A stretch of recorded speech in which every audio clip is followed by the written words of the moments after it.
Hello there, extra credit members. Welcome to another look into what we're doing behind the scenes.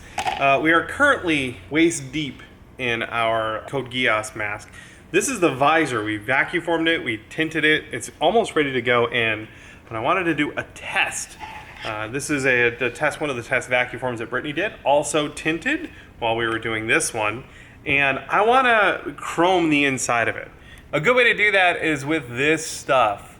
It's a chrome paint, but if you put a light dusting on the inside of a visor, it is still see-through, believe it or not, and it creates a super shiny finish on the inside.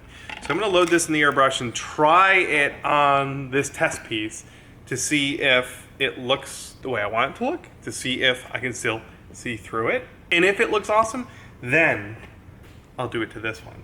But not until then, because I don't want to have to go vacuum form and dye another one of these. So I'm going to head over to the spray booth and airbrush this thing. We got everything loaded up, got my exhaust going here, and you really just need a tiny amount. You don't need a lot. It goes on really thin. So I'm just spraying that part up there. It goes on really, really thin, but it looks really amazing. So I'm going to cover the inside of this.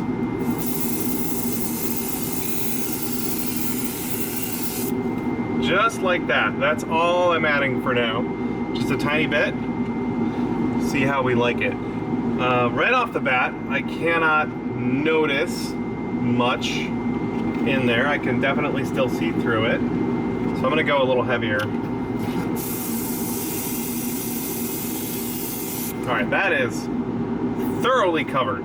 Lots of chrome in there. Now the other side, again, not noticing a whole lot of reflectivity. Obviously it's glossy, so it's reflecting anyway. Now if this was more of a color, or if it was totally clear, it probably would make more of a difference.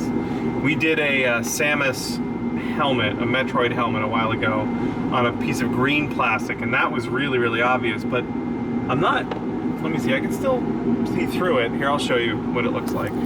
Normal shot, looking through the visor. So you can still kind of see. There's a lot of light coming in from behind this. If this were in a helmet, there wouldn't be any light like that. And I can still see pretty well. So vision isn't a problem, but I'm not really seeing a whole lot of benefit on this end. So I'm thinking I might skip this for now, but I don't think it's gonna be necessary.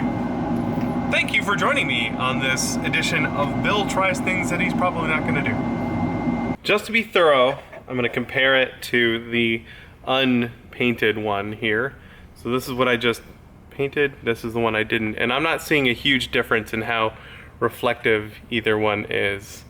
So I'm gonna not bother to spray the inside of this. I think it's gonna be good as is.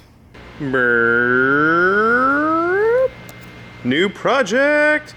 This is what we're working on for next Monday's video. It's a bow, and while it is technically a Marvel bow, it's Hawkeye's bow, it's the version from Fortnite.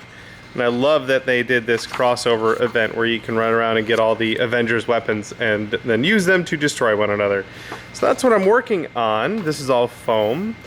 I wanted to give you a peek into the behind the scenes of how we're pulling this off this week in a hopefully shorter than usual amount of time. These parts here, there's these wing things that come off of it. There's one there, and then there's one like that.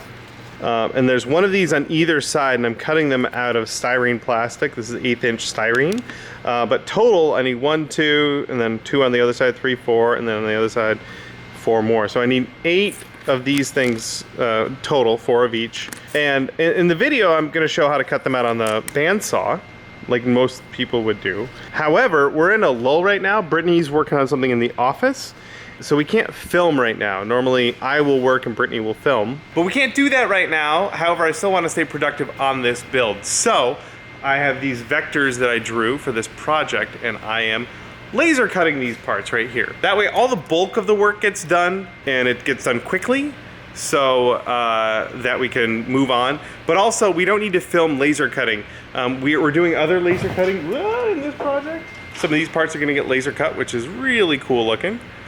So we will show laser cutting, but I don't need to film the 10 minutes it takes to run the thing over there. So I can do that work and get this bulk stuff done while Brittany's working on something else. And then when she's ready, I'll show how to cut one of these out with traditional means so that people can follow along in the video and all the work gets done. We have to do things like that every once in a while to figure out how to fit an entire build into a set period of time. So in this case, we're trying to get this bow done in 2 to 2.5 days, which is a highly compressed build schedule, but we have to do it that way because we need to allow time for the edit and all that. But anyway, let me show you what's going on at the laser. Go, robot, go! So that's just a piece of styrene in there and cutting those pieces out. So I started this guy a few weeks ago and I promise I will get back to him soon, but I've been busy. You see, we've been working on Hawkeye's bow. This is a little sneak peek at the project going out next week. Mostly foam, and then the white stuff you see here is all styrene plastic. So that's coming together. Hopefully we'll be painting this later today. Very excited about that. And excited to share it with you when it's all done. For now, I'm gonna have to sign off and thank you for all the support. And thanks for hanging out with us in the shop. We love getting to chat with you guys behind the scenes, and I love sharing this stuff with you. So thanks again, and I can't wait to hang out next week. We'll see ya.